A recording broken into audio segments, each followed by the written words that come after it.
Hello, welcome to Footprints. My name is Samuel Attah-Mensah, and today we are going to talk to a very important personality. But let's watch this video. When we come back, we'll be going right to him. Major General Henry Kwami Anyidoho, one of Ghana's most distinguished military officers, was born on the 13th July 1940 at Tanyigbe in the Volta region. He was commissioned into the Ghanaian Army's Signal Corps in 1965. Since then, he has served in various capacities in Ghana's armed forces, including a commanding officer of the Ghana Military Academy and the commander of the Northern Command of the Army. He is a graduate of the U.S. Marine Staff College in Virginia and the Ghana Military Academy. He served in numerous UN peacekeeping missions. During the 1994 Rwandan genocide, General Anyidoho led a Ghanaian contingent which was deployed to serve in the United Nations Assistance Mission for Rwanda under Canadian General Romeo Dallaire. The Ghanaian general and his men are often singled out for praise for their courage and resourcefulness, saving thousands of Tutsis and Hutus from certain death. Major General Anyidoho was also a chairman of the Ghana Telecom Board of Directors for 12 years. One of Ghana's most distinguished military officers, Major General Henry Kwami Anyidoho, tells his story on Footprints now.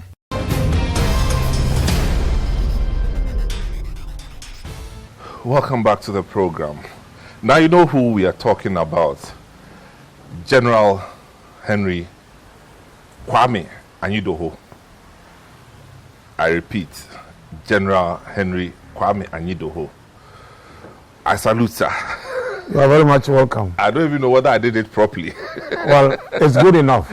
It's a compliment. At least I have passed. Yes. Thank you for giving us your time today. And it's a pleasure to really see you face to face. I haven't met you one-on-one, but on television, read about you, you know, and even the glory that you have brought to this country. Some of us have benefited from it outside of Ghana because you know that, oh, so you are from Ghana, okay. General Anyidoho, yes. Say, yeah, he's my uncle, yeah, you know. Anyway, so Brigadier, Major General. Let me just say, for the purpose, a general. Exactly. Yeah. Do you still have some of your uniforms? Yes. Do they fit? Not exactly. But I have a little place in my hometown where I call my heritage. I'm trying to build sort of a museum. Yeah. I call it my heritage.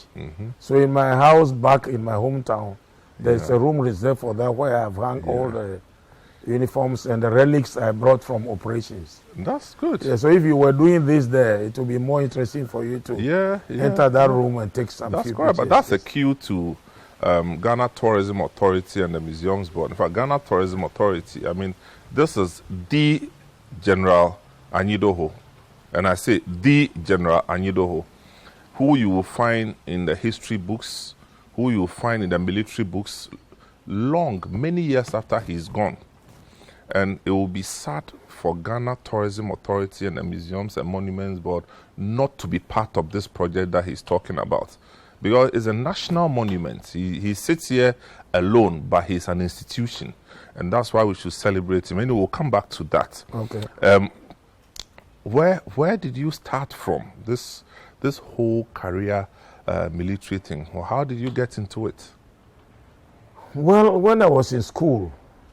Which school would this be? Well, I went to elementary school in my village, Tanyigbe. When I passed middle school, Form 4, I then entered Bando Technical Institute. Yeah, that's Bando Pantech. Technical, Pantech. Yeah. For 18 months. After which I went to Takoradi, because that was a program we were following at the time. Oh, yeah. Immediately after, because I was in Bando when Ghana had independence. Yeah. And the program then was you did a pre-technical training, you were tested, and then you follow up to a senior technical school, which I went to Takoradi, So to do your field of study. Okay. So I went to Takoradi to do electrical installation works. Which institution would this be? Takoradi Technical Institute, which TTI. tend to be Takoradi Poly, now Technical University. Nice. So it was from there that I joined the army. So how was it? How was the experience? Young guy from Tanyigbe, and then all the way to Takoradi, 4-5 hours away from your hometown. Yes, a long journey at that time. But the good thing was that we went with some other colleagues. Okay, it was from a group. the same, exactly. So, and then you met new friends. That's correct. Whom you were to travel on for a long time in life. So, in fact, I found it more interesting than today when the kids are localized. That's correct. So they would have grown up before getting to make friends in life. But I always started from very young ages. True. And, so by the time you were done, did you consider yourself an engineer, a technician? What a was technician. It? A technician. In which because field? I had a City and Guilds of London Institute. Electrical, mechanical, civil? Electrical. Great. That was what I used to join the... So that's why you went into signals at some point? Signals, exactly. Wow. To do electronics now, telecommunications. In the army? In the army. Okay, so tell me about our army. So did you have plans of being an army person when you were in the school? Yes, it occurred to me when I was in Takoradi. Ghana army was then in the Congo, the 60th Congo that they went to. Yeah. During Lumumba time. Lumumba, yes. And there used to be a program, our forces in the Congo. That's how GPC called it. And every Wednesday they had your choice, listener's choice for our forces in the Congo, where families requested for songs to be played for their loved ones. Wow. So they could hear this high life music while they were far away. I think that's when I started saying, no, I think I would want to join the army. Because you want them to play high life for you. Also to serve. Yeah, that's to serve correct. Humanity. I think that's what started occurring. So you didn't have any family ahead of you who was in an army that influenced Not at all. you? Not at all. I simply saw an advert in the papers in Ghanaian Times, and I think I still have that advert somewhere in my village. Wow. I like keeping records. Wow. And I applied. They were actually asking for people with GCE or West African School certificates, yeah. And I applied indicating that I didn't have any of those. But the course of instruction or studies I was taking, I thought I was suitable for it. So they invited me to come and join others for examination here in Accra, whilst I was still in school. So we came to Signal Regiment for the examination, after which those of us they thought had qualified, we were invited to go and start training in Kumasi. So I went to a training center in Kumasi as a soldier. I showed, or if you enter the room, you will see one of the pictures I took with a colleague of mine as recruits. Wow, wow, wow. And you enjoyed it, Kumasi? Very rough time. Rough? Very rough time in Kumasi. Recruit training in those days was not an easy thing at all, especially when the Congo operation was still on. They had to make sure that you were tough enough. And I will tell you this story. When I went to Pando, I ran away. You mean when you went to Pando when? In 1957, because of the seniors' treatment that they were giving to us, and I recorded it in my autobiography. From Kumasi? No, from my village to Pando.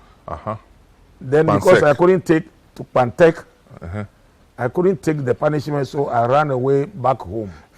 And my father ordered me to go back. That he was not going to accept that at all. So I went back to Pando, and that was when I took a decision that I would not run away from anywhere again, no matter how difficult the situation may be. Wow. And I think that was a resolution exactly that really that took me through everywhere. The difficulties in the army, through the operations, and because I had run away once. As a teenager, I wasn't going to do it again. Your father then influenced you? Exactly. My father didn't need too much whipping, but he was a tall, big man. If he spoke to you and you look at his face, you knew that you had to obey. Thank you very much. So when you went, you started this recruit program. What was your own vision at the time? What did you think the military, what opportunities were you, opening up for yourself? The army signals, then Ghana Gold Coast Signal Squadron, it was then. changed to Ghana Signals, published that if you were recruited for technicians training, you were going to be sent to overseas to be trained. And to go to overseas in our days was a big do. So that was my number one aim, that I was going to get an opportunity to travel outside. Yeah. And so when I joined after training, they did send me to overseas actually for. How long was the training? Overseas? No. Here it was 5 months, 6 months. Okay. Recruit training. Then we join our regiment. And in the regiment itself, they'll give you orientation. After that orientation, as opportunities came from outside the country, you were selected to go. Right. So I went to the United States Southeastern Signal School, then in Georgia.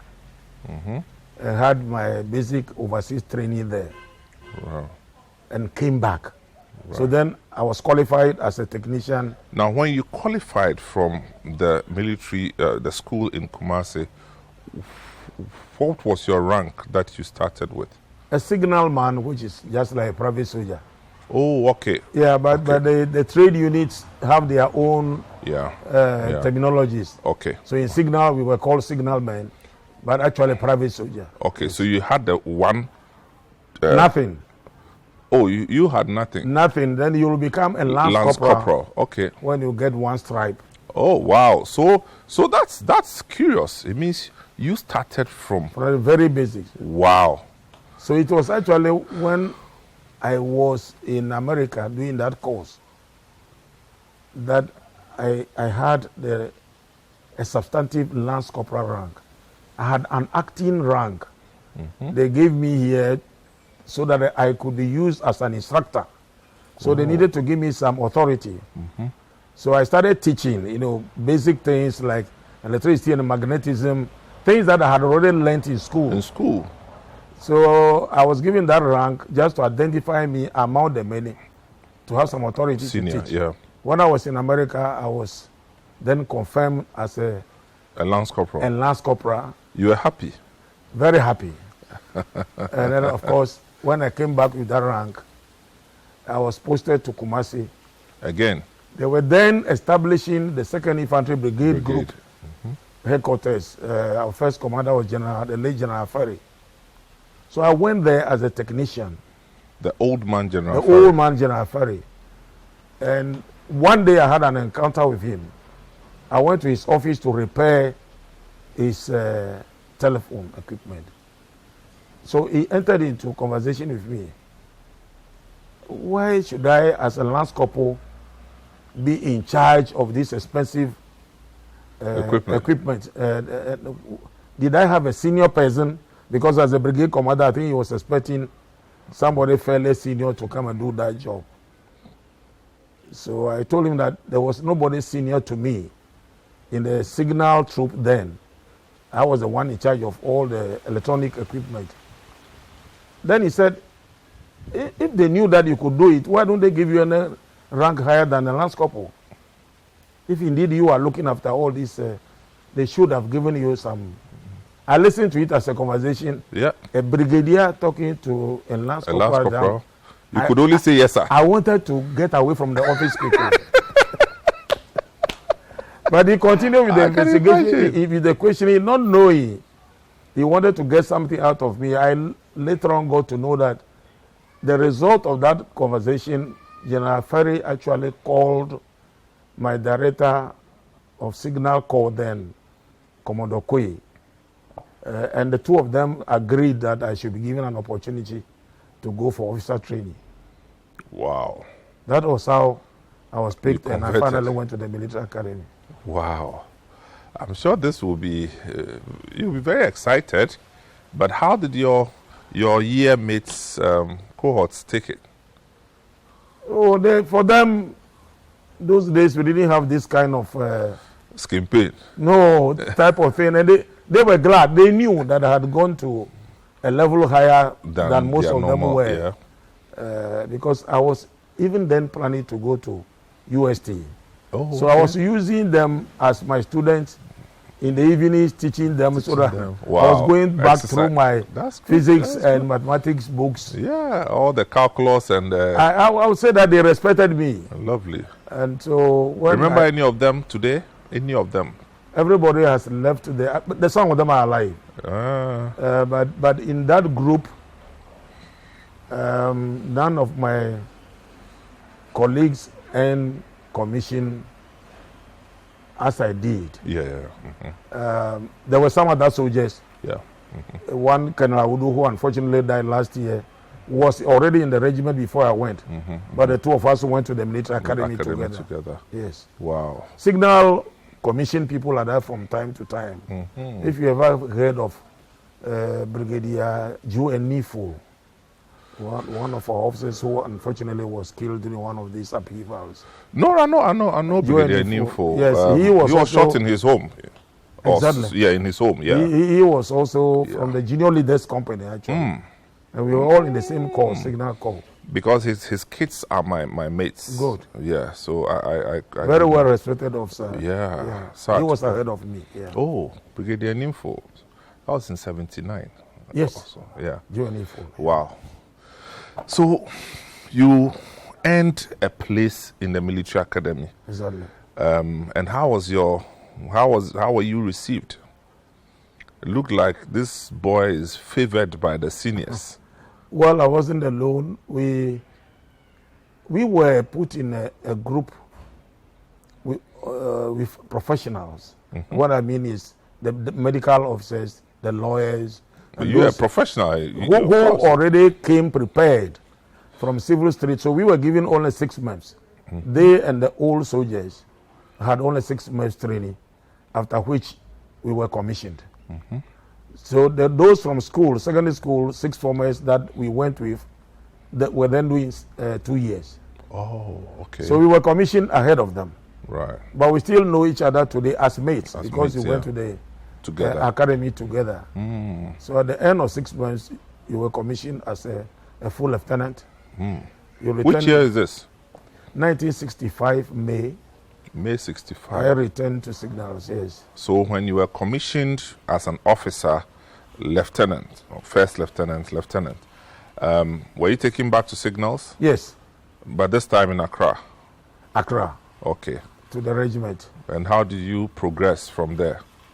Then I was sent back to my troop, the technical and maintenance troop, where I was as a soldier. This is where, if you are not careful, the difficulty, because the NCOs under whom I had served now suddenly have to pay compliment to me. Heesh. But you see, people were true professionals during that time. I served under one staff sergeant, Akuno, from Latte. Anytime we went there in the mornings as soldiers, he expected us to clean on our own, tidy up your place. And we were 3 soldiers that were... This is after you left the officer's course? No, before. Okay, before. And he was predicting, one day he called the 3 of us, and he said, you see, this one, he will go to places. He was referring to me. Because he's been doing this cleaning all by himself. The 2 of you always want somebody to force you to... But this one, he will go to places. Wow. He used to say something like that. Yeah. And he was still a staff sergeant when I got commissioned. He was so glad to pay compliment to me. Wow. And with all humility, I accepted it and stayed with them. So what it means is that when you went back to this unit, I was accepted as an officer. Exactly. He recognized you with all the compliments. Exactly. It means that when he sees you, he will salute you. Exactly. How did that feel? Well, in the military, it's simple. You salute your senior. So we are talking to General Henry Anyidoho. Now, look, this man is a whole compendium of experiences, and valuable and a wealth of experiences that, we need to create a monument for. And that's why we are speaking with him. But we'll just take a short break. When we come back, we'll be looking at his trajectory within the military, in Ghana, outside of Ghana, and all the various places that he has shown the light. We'll be right back.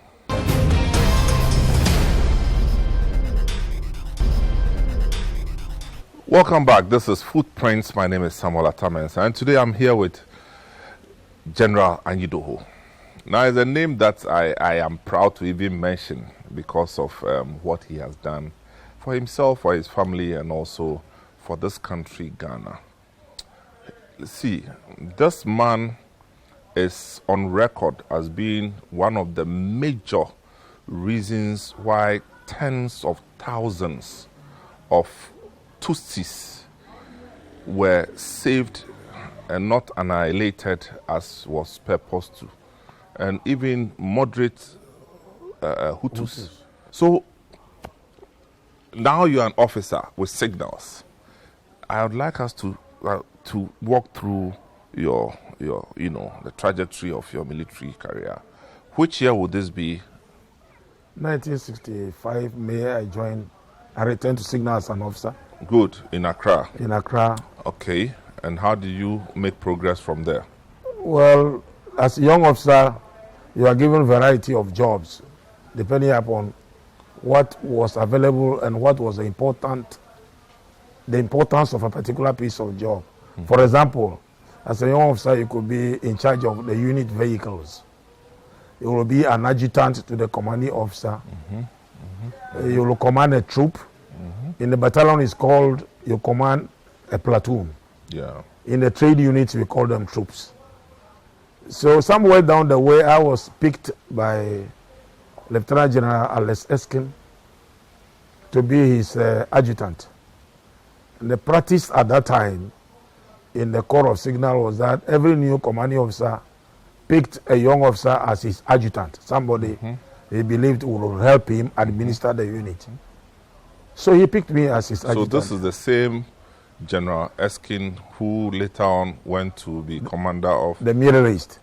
So Unifil, right? Exactly. That's how our okay. So it will be interesting. Our paths crossed again and again. Good. He must have influenced you real good. Yes, he was a good commander. So that's General Eskin. I served General Eskin as his adjutant and learned a lot from him. This is 65. Going up. Yes, going on. Mm-hmm. And then 66, something happened, the coup. Yes. When that coup happened, I was still here in Accra. Mm-hmm. And as a young officer, they task you on a variety of duties. Yeah. They may send you to go somewhere where they thought there was a need for maintenance of peace, and you have to go there. And I remember they sent me to Peduase Lodge and other places to inspect the communication equipment that were there, and that you will go with signal elements. Because if you needed somebody to man the place, you had the expertise to do it. If you had to disconnect, then you did. So you were given a variety of jobs. So I was in the army, very new lieutenant when our first president was overthrown.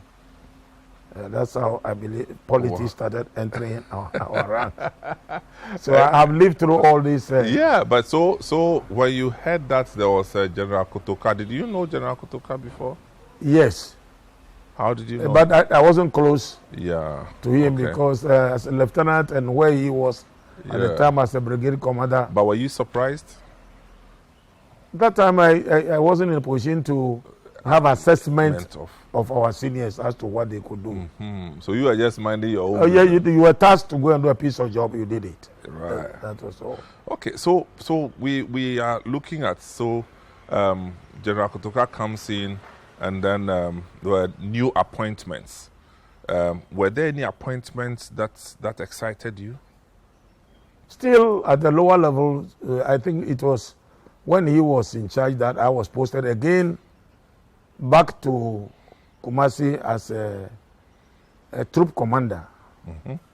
So I was actually in Kumasi when the insurrection of April got Kotoka killed. Oh, wow. Yes. I went back to my squadron where I was as a soldier. When I had that encounter with General Fari, I told you. That's true. I was posted back to the same headquarters now as a troop commander, yes. Wow, and this will be 67. 67. About, yes. Wow. You're still young. Still young, still a lieutenant. Ah, okay. So from lieutenant, you were given your promotion to captain. Yes, you had to pass lieutenant to captain promotion examinations. Which year was that? Well, as soon as you made the rank lieutenant, you were qualified to take the exam. So from 1960, well, I was commissioned 65. So 66, 67, I started the exams. You did the written and then you went for the practical first, followed by the written. If you pass, you waited though. To be time qualified before you could be promoted. Wow. Is it still the same? Yes, it was when I left. Some almost 20 years ago. The same way, if you are going to climb from captain to major, same way. You go through examination. So, at which point did you realize that you were on a path to greatness in the military? Did it dawn on you at any point? Yes, if excellence was being rewarded, as it used to be during our time. You see, going through the signal system itself, after I had passed my captain to major, and I was promoted a major, I served briefly at the communication directorate. I wasn't in the regiment anymore, but I had gone to the policy making level. And then from there, you had to be selected to go to staff college. Wow. We didn't have staff college in Ghana then, but when I was a major, they had just established one. Oh, okay. So we had then what was called the overseas list. Depending upon your performance during the promotion examinations and your confidential reports. Okay. So I was lucky I was on the overseas list. Right. So I went to the U.S. Marine Staff College. Again? And Quantico, Virginia. So your that was the second time an officer was being sent to that institution. I followed General Smith. General Henry Smith? Henry Smith was the first to go to the Marine Staff College, and I followed him. Were there other Africans there? At that time? During my time, we had a Nigerian. He was already a lieutenant colonel. Okay. And then we had an Egyptian. Okay. If I remember very well, we were the only 3 Africans that... because U.S. Marine Staff College, we were very few. It's not a large class like you have in Fort Leavenworth, Kansas. And how was the experience there? Very good, because the Marines are very friendly. Oh, okay. I had attended army schools before. All right. And if I compare that with the way the Marines handled me and my family, I was so glad. So after the staff college... What was the marked difference between the Marine experience and the Army experience? I think the Army for U.S. is a large organization, so they don't feel attached to each other. But the Marines, they are always together. Yeah. You know very well that... intelligence driven? Yes, and they deploy them first to very... dangerous places. Dangerous, trying areas. Yeah. So they have to be together. Okay. And very, very friendly. Right. Very orderly. And I learned a lot from them. Wow. Yes. And then you came back to Ghana? Then I came back to Ghana. Right. And was tasked to establish the first ever peacekeeping office at the Ministry of Defense. Which year is this? 1980. Oh, 80? Yes. I had gone to the Staff College 79. Oh, 79? 80. But between that time, I was doing a variety of jobs. Okay, so under Kutua Champon's regime, yes, you didn't take on any appointments? Oh, there were several appointments. I was, for example, an instructor. Okay. At the Staff College. I commanded the signal school for a number of years. Okay. In fact, I did majority of my service was in training institutions. Wow. So I was in signals training school for till. I remember one day General Henry came in there and said, "Henry, are you still in this school?" I said, no, you have to live here. By that time, he had become the army commander. And he made sure I was posted away because people were teasing me. They said the dean of the School of Signals. And he thought I could do something else. Yeah. So I had done series of other jobs before Okay. going to the staff college itself. Right. But upon graduation, when I came back, I was asked to establish this peacekeeping office. This is in 1980. 80. So 80 will be July under 80. President Liman. Say again? Under President Liman. Yes. Okay. I was at General Headquarters then. Okay, and you set it up. Yes, I set up the office that could coordinate Ghana Airways operations with Minister of Foreign Affairs and Minister of Defense. Okay. Because these two ministries were handling the operation. But the communication between them wasn't going very smoothly. But at this time, you hadn't had any experience with peacekeeping. No, I had been on a staff visit. Okay. But it was from that office that I was going to have my own first shot at the peacekeeping Right. in Lebanon when I was made the chief military press and information officer Okay. to General Callahan. That's in Lebanon. Lebanon. Which year? So it means you went on a peacekeeping. Oh, yes. Your first one. For 1 year. In Lebanon. Which year is this? It should be 1982, 83. 82. General Eskin had then left for Jerusalem to be in charge of UN Truth Supervision Organization. But General Eskin did Lebanon first, right? Yes, he established UNIFIL. And then left But there. he had and left went before to... I got there, yes. Oh, okay. He left there for Anto. Yeah. Okay. We'll be talking about General Eskin. Okay. So your first experience, Lebanon, how was it like? I had a difficult job to do, chief military press and information officer. Signals person now doing press Yes, and information. and without any training in journalism. Wow. So it was not all that easy. Yeah. But I had to really Make it happen. make it happen, having talked to... I remember that was when I went to speak to Kojo Yanka, for example. Ah. Yeah, because we used to play some games together. So, Okay. so the people gave you advice as to Yeah. what you should do. Yeah. But then I went with a very seasoned reporter from Stephen Owusu, Okay. a WO from Public Relations Directorate. He was very well trained. And I was glad last time when he spoke to me that the team of officers that came to me here, his daughter was one of them, a major. He retired as a warrant officer. His daughter is a major in the army. now. Lovely. And he said his daughter came back to brief him how I received them. And then he said, this man has not changed. So he then started teaching me the rudiments of journalism. Yeah. As his boss. though. Then my problem was I didn't speak any French, neither do I speak French today. But we had French contingents in the mission area. So what did Ghana do? Were you the press person for the Ghana team? No, for the whole of the mission. Chief military press. Lie, So lie, I was lie. coordinating the press officers of all the contingents, whether it was a Dutch, it was a Senegalese or whatever. So I was given a warrant officer, Gadgeti, very fluent in French. French. Okay. So he covered up for me there. So gradually I started learning from these two individuals, and I went with also a trained photographer. So this was how I started. Right.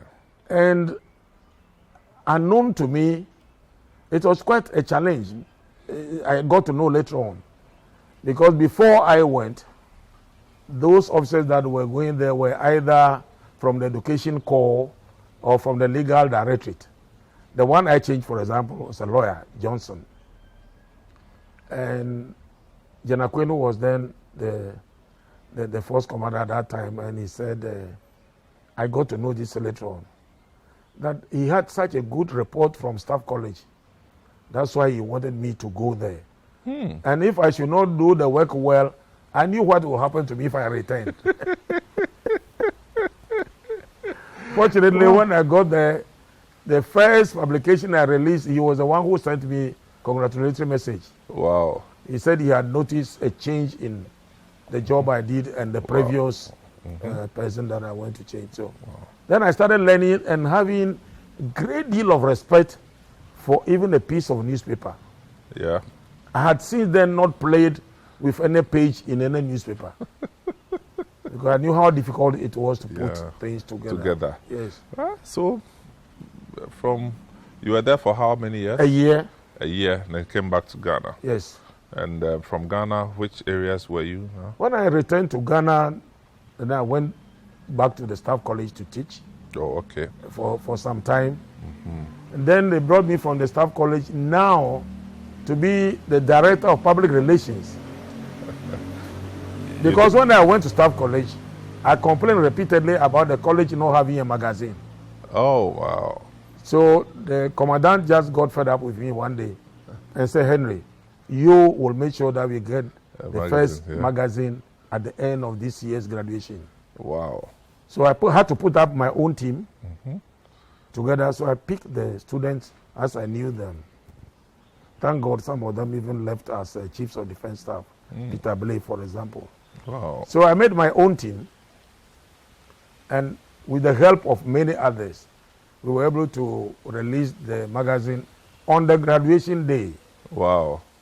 So that's how Staff College started having the magazine. Its annual magazine. So the interest continued from there. But they brought me from there. It was from there that actually I came to the public relations. Then public relations sent me now back to Ghana Military Academy as the commanding officer. Oh, okay. So one of my friends said, Henry, what's happening to your profession? They brought you to... The signals are dying. To communicate to the directorate as Director of Public Relations, which was a full rank appointment. Now you are going back to Ghana Military Academy as a commanding officer at the rank of a lieutenant colonel. So which is which? A close friend of mine asked me. I looked at him and I said, you know, I'm sure nobody will send any officer to military academy that is not sure of. I had always anticipated that one day I would command military academy so that I train my own officers the way I would want them to behave. So for me, it was a welcome idea. So which year would this be? In the 80s, right? Yes, in the 80s. I think 85, 6. Yes, thereabout. Okay. So I went gladly. The appointment of the commanding officer of the military academy was upgraded. So I was the first person to wear the rank of a full colonel. Wow. As a commanding officer. So by the time your appointment came, you had been... exactly. Nice. And the officers I trained, God being so good, are doing so well. Because almost all of them have attained the rank of Brigadier General now. Oh, lovely. Yeah. Wow. So that was how... So it was from the military academy as a commanding officer that I came to General Headquarters. Yeah. Took on first Director General Logistics, which is completely out of my way as a signal officer. But the discipline was there. Then I was moved from there to operations and plans. It was when I was at operations and plans that we mounted, when I was logistics, we mounted Ecomog. Yeah.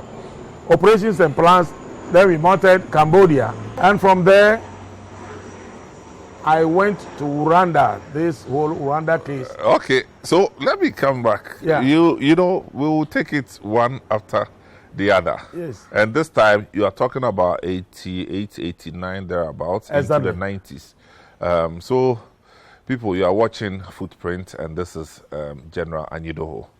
We'll be right back. Welcome back to the program. It's Footprint on Citi TV. And my guest today is General Anyidoho. You know, I like to mention the name with vim because he was a strong soldier.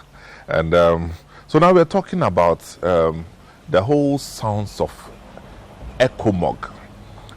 Now, so tell us your own recollections of what brought the need for Ecomog. Okay. I had gone on management course in America. The day I came back, I went to report to General Attah-Mensah, who was then the general officer commanding. So I was one of his principal staff officers. And he said, Henry, you are welcome back, but you know, we are mounting an operation, we are going to Liberia, so I'm sorry, you will not have any days off. So you just get back to your office tomorrow morning. We are going to hold the first meeting. That was it. That was it. So no disembarkation leave.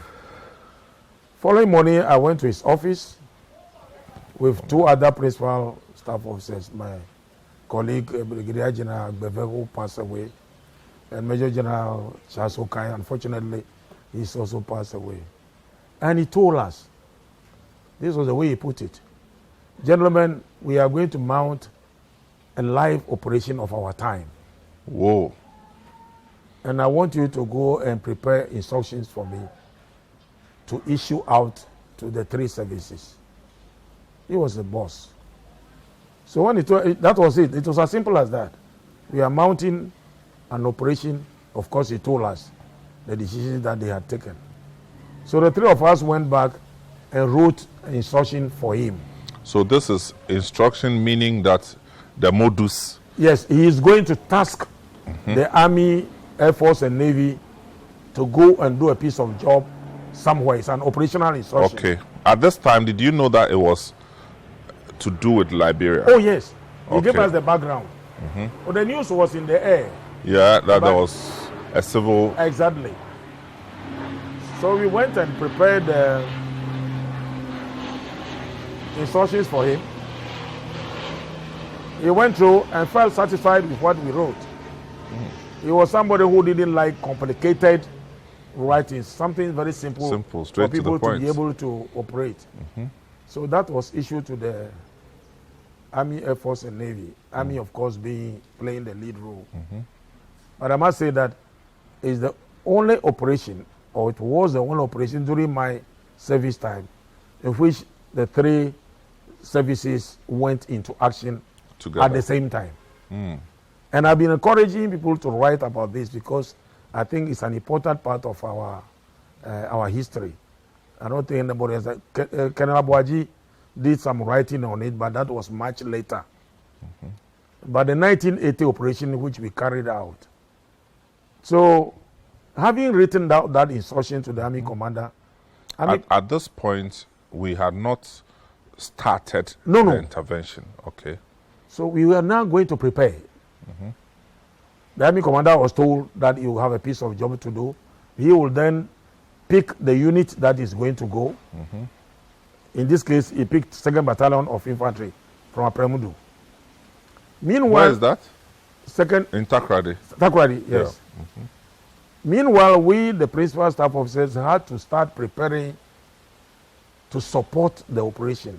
So I, in charge of logistics at that time, had to make sure that our troops were not going to go hungry in Liberia. They were going to have enough clothes. They were going to be looked after medically if they should sustain injury, which was always the possibility.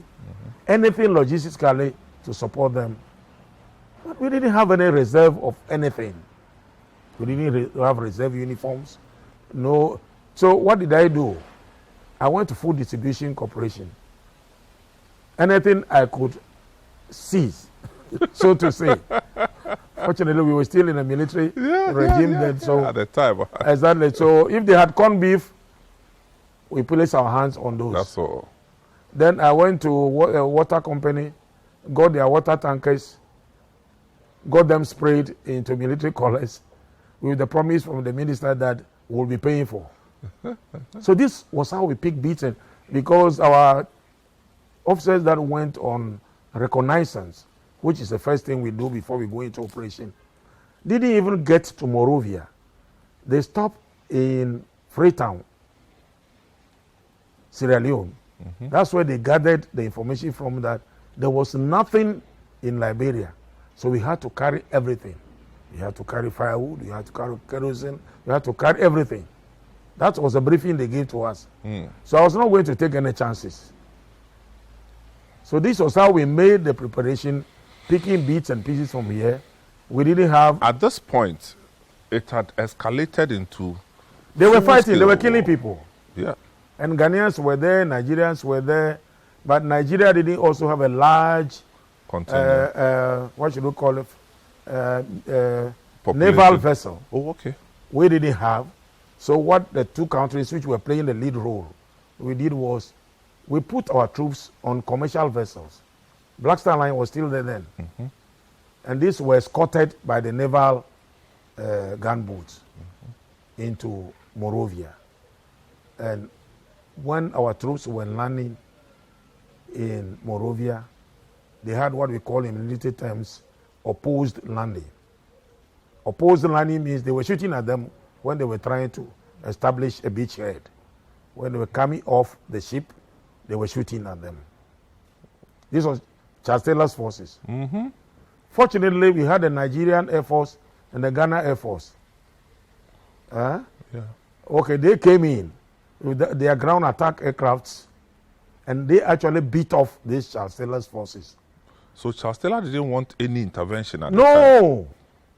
He came close to somewhere they call Executive Mansion also. Yeah, the Executive Mansion. Yeah, he was almost going to take over the whole of Monrovia. But that was why he halted. And our troops, after they established the beachhead, our troops then could enter. Exactly, could enter. You know that some of our ships, Jata and one of other ships, were destroyed, yes. Yes, became casualties. So this was what happened.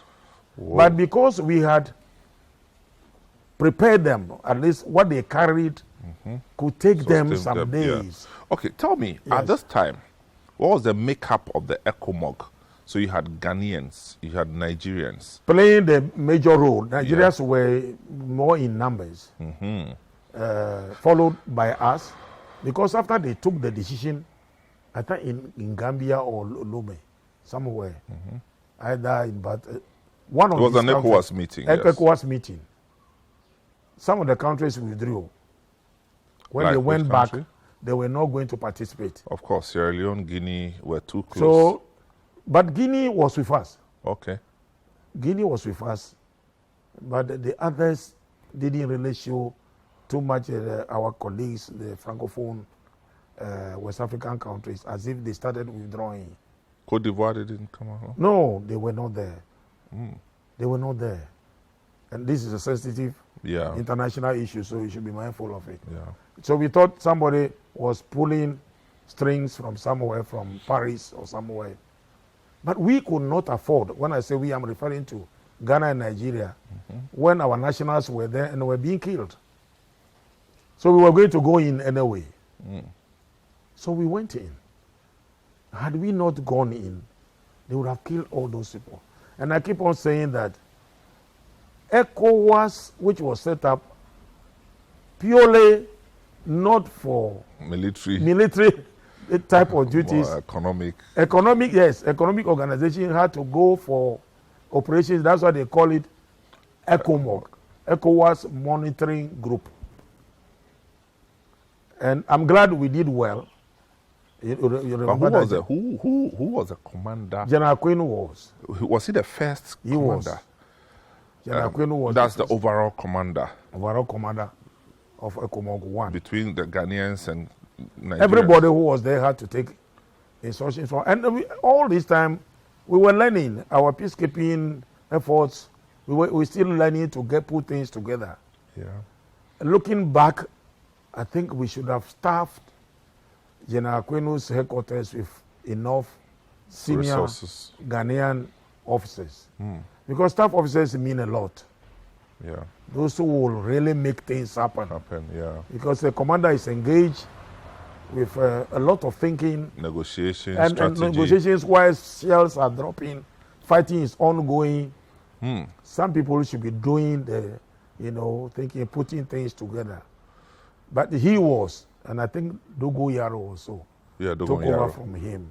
Nigerian Dogo Yaro. Exactly. Yeah. So tell me, what was your first official report that you received back here in Ghana from Ecomog? That they were shooting at them. Our ship had become a casualty. And I went to the Army Commander's office, and our troops were really in danger.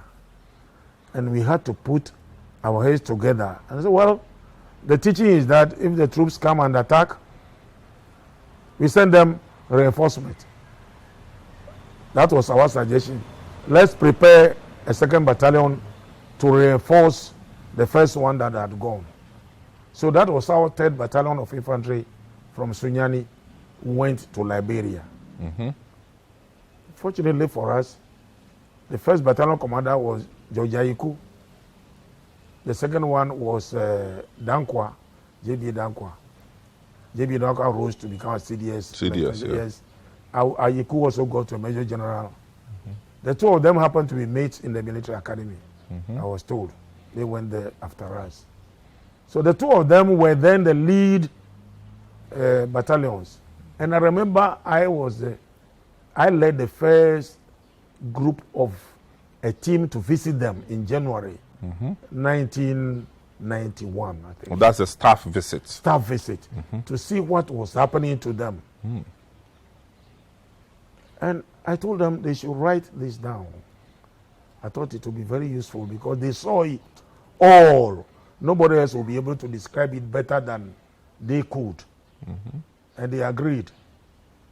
As I said, I've left the army almost 20 years now. Yeah, Maybe so, they wrote about the yeah. Ayiku. Unfortunately, we lost him. So it took, I think, 4 years, 5 years? Yes, initially. That Ecomog operation, which we thought we were going to do for a very short period, lasted for about that. When Charles Taylor came into office, and I've always said that if he had done the right thing, there would have been no need for what I call Liberia 2. It would have been done by West Africa completely. Now, tell me, in military terms, would you consider that first effort at our intervention in Liberia a success? Yes. Success? For me, I think it was because it was something we tried. Like the general said, this is the first live operation we are going to be mounting by ourselves. So in fact, what he did was he called Ewa, Colonel Ewa. I don't know if you heard of Colonel Ewa before. Colonel Ewa, one of the old, was here and Sonny Thomas and others were the very, very senior ones, way ahead of us. Oh, Ewa, EWA. He served at President Rawlins's some commission, something. At his headquarters. Ewa. Okay, no, not the name. He called him to come and brief us what they did when they were preparing to go to the Congo. All right. So after he finished talking to the staff officers and the late General Mensah Wood, Mensah Wood said, gentlemen, I think we are doing even better. Your preparation is better than what they did. So let's just go ahead. He gave us that encouragement. I think it was a success because with all the difficulties, logistically particular, logistics is the prime mover of every operation. If you don't have it, you are dead. Okay. And so we didn't have it. Quickly, so at the time, who were the protagonists? Who are you dealing with? Charles Taylor? Charles Taylor being the principal one, but he had all the rogue elements of... at the time, Charles Taylor and Johnson were together before the split. But there was a split. Yes. Prince Yomi Johnson. There were other renegade elements of the armed forces. You remember when even the president was killed? Sadly killed Samuel Doe. Yeah. So his own forces also were not all that loyal to him. So there were too many forces, but I was not there. Yeah, of course. Yeah, after we mounted the force, they left. We were back here monitoring what was happening in Liberia. Well, so in the words of General Anyidoho, he considers the Ecomog efforts in Liberia as fairly successful, given what they knew and the complexities of the issues that played out in Liberia. I think from a layman's view, the management of the issue, the case kept on changing its form. First it was Charles Taylor versus Samuel Doe, and then he kills Samuel Doe, and then it splits up into something Prince Yomi Johnson also goes on the street, and then later you had all sorts of people coming in. That's what normally happens in conflict zones. Yeah, they break into various factions. Yeah. Everybody trying to assert its own authority, and total chaos. That's what the situation was. That's why I'm saying that I think we did well, because that's. So how about the casualties? Casualties on part of Ghana, I think they are in our books. We did suffer some. In fact, that initial hit of our ship, we lost 4. How many? 4. 4 people. 2 officers, 2 ratings. Wow. Even before they got on. Oh, yes. That was as they approached Liberia. And subsequently, we lost quite a few. Yeah. The records are there in the military books. Whoa. Then, we remember that same Ecomog moved to Sierra Leone. Yes. Yeah. That's later on, but we'll be talking about that. Quite recently, we sacked Yaya Jammeh also. People, I think this is where we bring close to this conversation. For this episode, we'll be spending time with General Anyidoho again another time. But thank you for watching Footprint. My name is Samuel Attah-Mensah. Have a good day.